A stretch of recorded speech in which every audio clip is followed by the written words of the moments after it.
العزت کے لیے کہ جو جن و انس کی رشد و ہدایت کے لیے کم و بیش 1,24,000 انبیاء کرام کا سلسلہ مبعوث فرمانے والا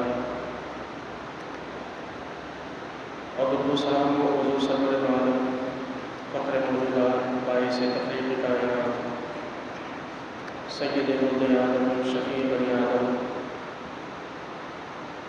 حضور سید المرسلین خاتم النبیین آقا مولا حضرت محمد مصطفیٰ صلی اللہ تعالیٰ علیہ وسلم کی ذات بابرکات پر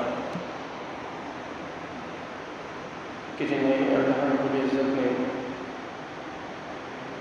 اس تقریباً سوالات انبیاء کے سلسلے کا آخری نبی بنا کر مبعوث فرمایا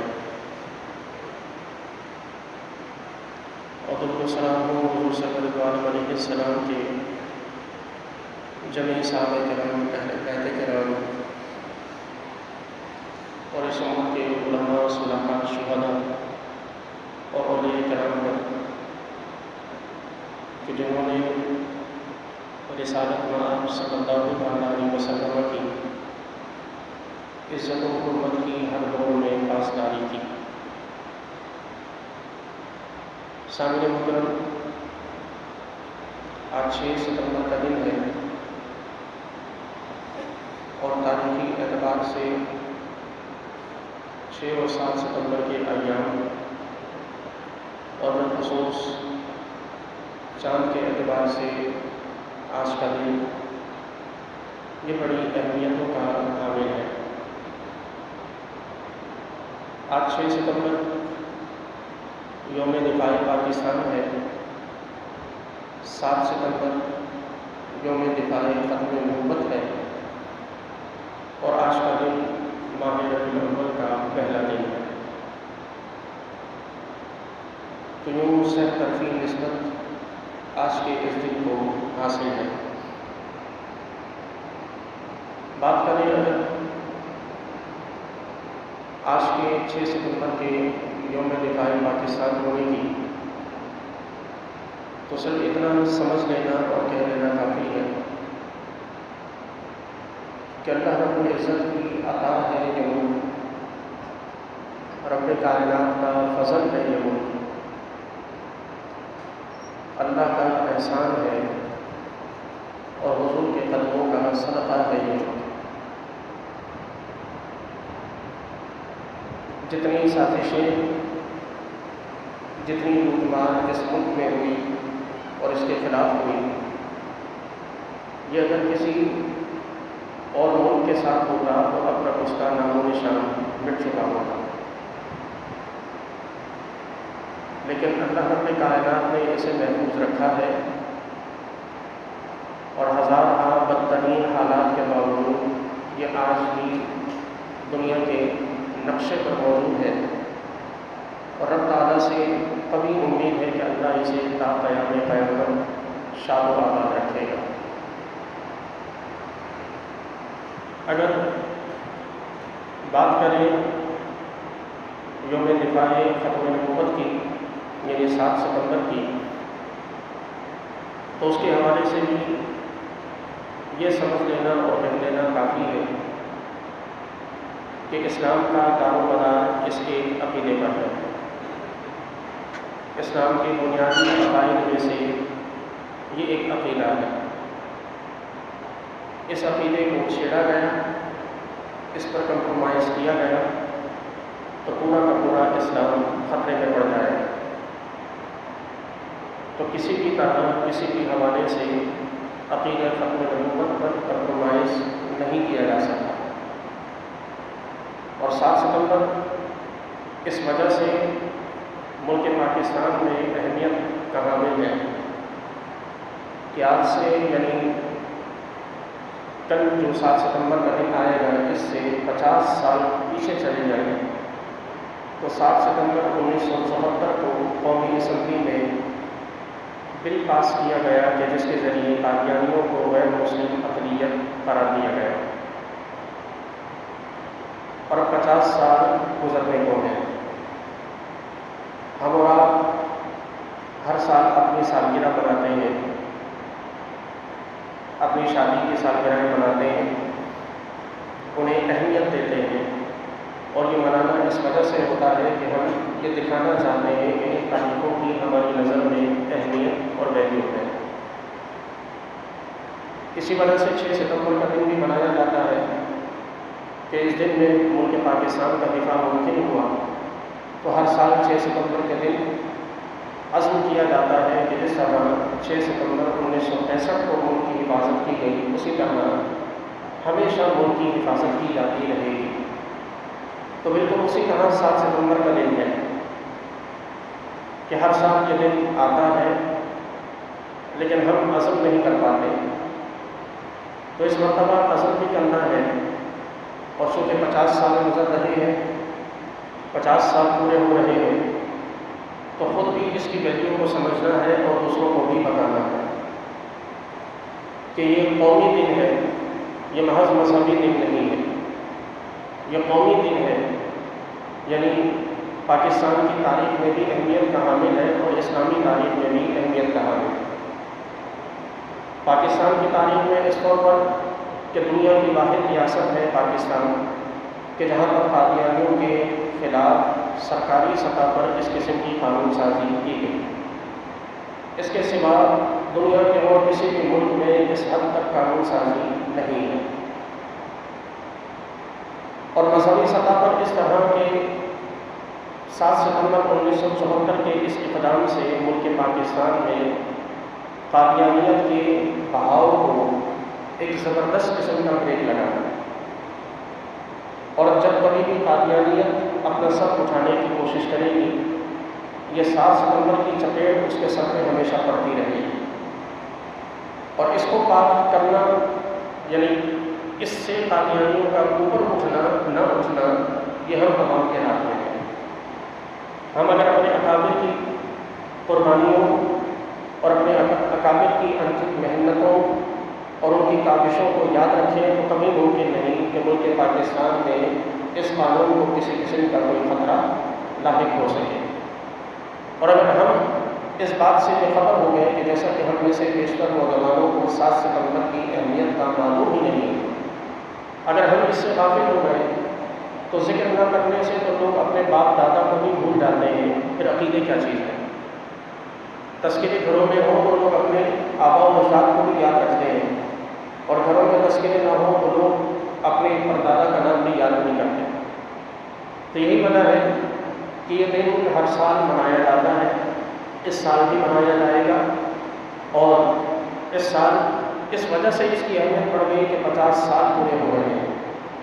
تو اس میں آپ کے لیے پیغام یہی ہے کہ اس دن کو ویلیو دیں، اسے اہمیت دیں، خود بھی اس کی اہمیت کو سمجھیں، اور دوسروں کو بھی اس کی اہمیت دوسروں کے سامنے واضح کریں۔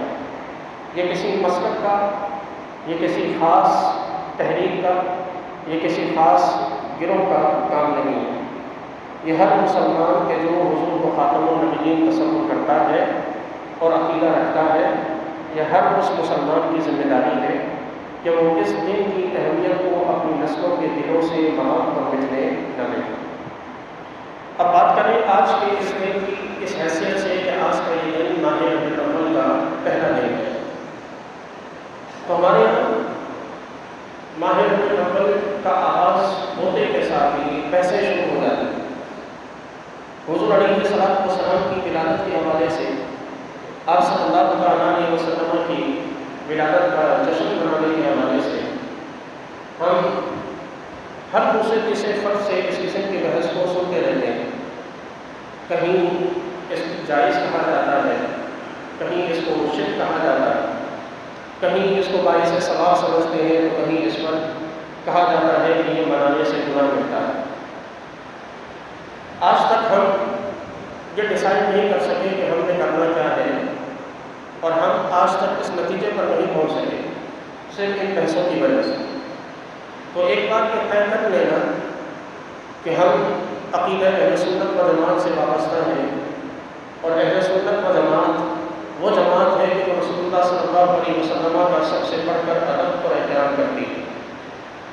جب میں اپنا کوئی دن منانا جائز سمجھتا ہوں تو رسول اللہ کی نسبت سے دن منانا کیسے حرام ہو سکتا ہے؟ جب میں اپنی شادی کی سالگرہ جس کا شرعی طور پر کوئی جواز ہی نہیں، جب میں وہ بنا کر اللہ سے یہ امید رکھ سکتا ہوں کہ اس وقت اللہ مجھے اپنے گھر والوں کے ساتھ محبت کرنے کی وجہ سے اجر دے گا، ثواب دے گا، تو میں حضور سے محبت کا اظہار کرنے کے لیے 12 ربیع الاول کے دن حضور کی نسبت سے کیوں نہیں منا سکتا؟ کہ کیا اللہ اپنے نبی سے محبت کا دعویٰ کرنے والوں کو کوئی اجر نہیں دے گا؟ یقیناً دے گا۔ دراصل بات یہ ہے کہ ہمارے دلوں سے علامہ اقبال علیہ رحمۃ کے بقول کہ وہ خاکہ کش کے جو موت سے ڈرتا نہیں ذرا روح محمدی اس کے بدن سے نکالوں کے تحت ہمارے دلوں سے حضور اکرم صلی اللہ علیہ وسلم کی محبت کو کم کرنے کی 100 سال 150 سال پہلے کوششیں شروع کی ہیں۔ جب دیکھا اغیار نے دیکھا کہ یہ امت بدعمالیوں میں کسی حد تک بھی گر جائے، اس میں بد تہذیبی پیدا ہو جائے، اخلاقی گراوٹ پیدا ہو جائے، لیکن یہ اپنے نبی کا ذکر کرنا نہیں چھوڑتی۔ کچھ بھی ہو جائے نبی کا تذکرہ اس کے ہاں متنازع نہیں ہے۔ حضور کی عزت پر، حضور کی ناموس پر پہرا دینا یہ اپنے لیے باعث فخر سمجھتے ہیں۔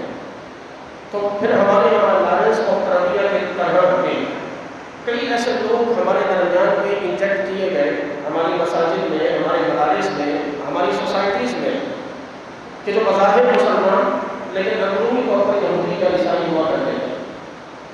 آپ کالمز اٹھا کے پڑھیں، آپ کو ایسے افراد کا ذکر ملے گا کہ جنہوں نے باقاعدہ یورپ میں ایسے مدارس کا وزٹ کیا ہے کہ جو بڑی خفیہ جگہوں پر قائم ہوتے تھے، جہاں کسی کو جانے کی جگہ نہیں، اجازت نہیں دی جاتی، اور انہیں اپنی کسی اسپیشلٹی کی وجہ سے وہاں لے جایا گیا۔ تو انہوں نے وہاں جا کر یہ دیکھا کہ لوگ ہیں کہ جو دینی مدرسے کی طرح لوگ بیٹھے ہوئے ہیں، قرآن پڑھ رہے ہیں، قرآن سیکھ رہے ہیں، نماز کے مسائل، وضو کے مسائل، روزے کے مسائل، یہ سب سیکھے اور سکھائے جا رہے ہیں۔ تو اس شخص نے جسے لے جایا گیا اس نے اپنے میزبان سے پوچھا کہ اتنا مزید مدرسہ تم نے بنایا ہوا ہے تو لوگوں کی نگاہوں سے چھپایا کیوں، ظاہر کیوں نہیں کرتے؟ یہ تو اسلام کی بہت بڑی خدمت ہے، تم اسے لوگوں کے سامنے ظاہر کیوں نہیں کرتے؟ تو اسے جواب دیا کہ بات یہ ہے کہ یہاں پڑھنے والا اور پڑھانے والا کوئی بھی مسلمان نہیں ہے۔ یہ جو قرآن سیکھ رہے ہیں یہ مسلمان نہیں ہے، یہ جو نماز روزے کے مسائل سیکھ رہے ہیں یہ مسلمان نہیں ہے۔ انہیں ہم اس لیے ٹرین کر رہے ہیں تاکہ یہ کل کو جائیں گے کسی مسجد کے امام بنیں گے، یہ لوگوں کے سامنے جائیں گے، لوگوں کے سامنے جا کر لوگوں کو روزے، وضو، نماز، غسل اس قسم کے مسائل میں ہی بجھا کے رکھیں گے۔ یہ لوگوں کے سامنے کبھی جہاد کی بات نہیں کریں گے، یہ لوگوں کے سامنے حضور کی سیرت پر عمل کی بات کبھی نہیں کریں گے، یہ نعروں میں بجھا کے رکھیں گے لوگوں کو، اور اس کا نتیجہ یہ ہوگا کہ لوگ صرف جذبات میں آگے بڑھیں گے، عمل کے پیچھے ہٹتے چلے جائیں گے، اور جب عمل میں کمزوری آئے گی تو آٹومیٹکلی جذبات بھی آہستہ آہستہ کمزور ہوتے ہوتے اس حد تک چلے جائیں گے کہ یہ اپنے نبی سے ہی ناواقف ہو جائیں گے۔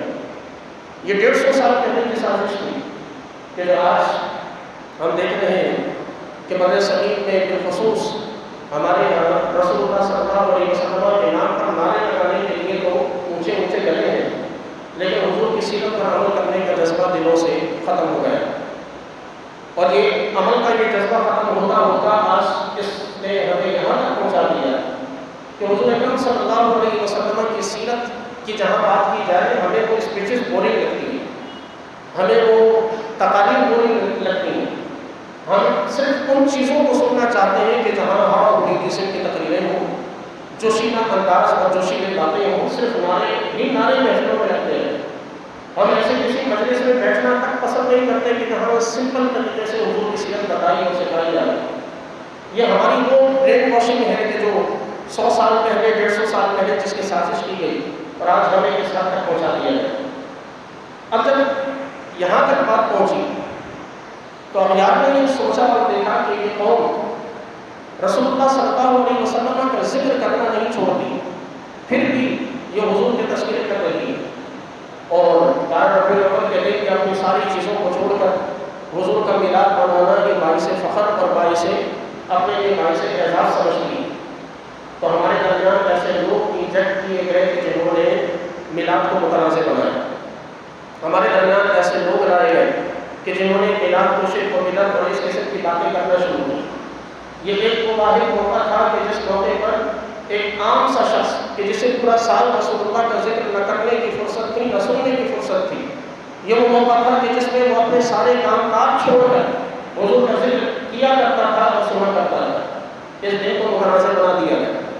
بعضوں نے کسی نے اس کی تاریخ میں سوال اٹھایا کہ حضور کی ولادت 12 کو ہوئی تھی یا نہیں، میں نے یہ ثابت کرو.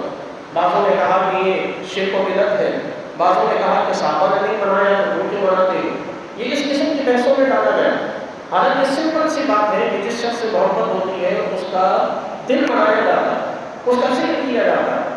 اس کے ذکر کے لیے کسی دلیل کی ضرورت نہیں پڑتی.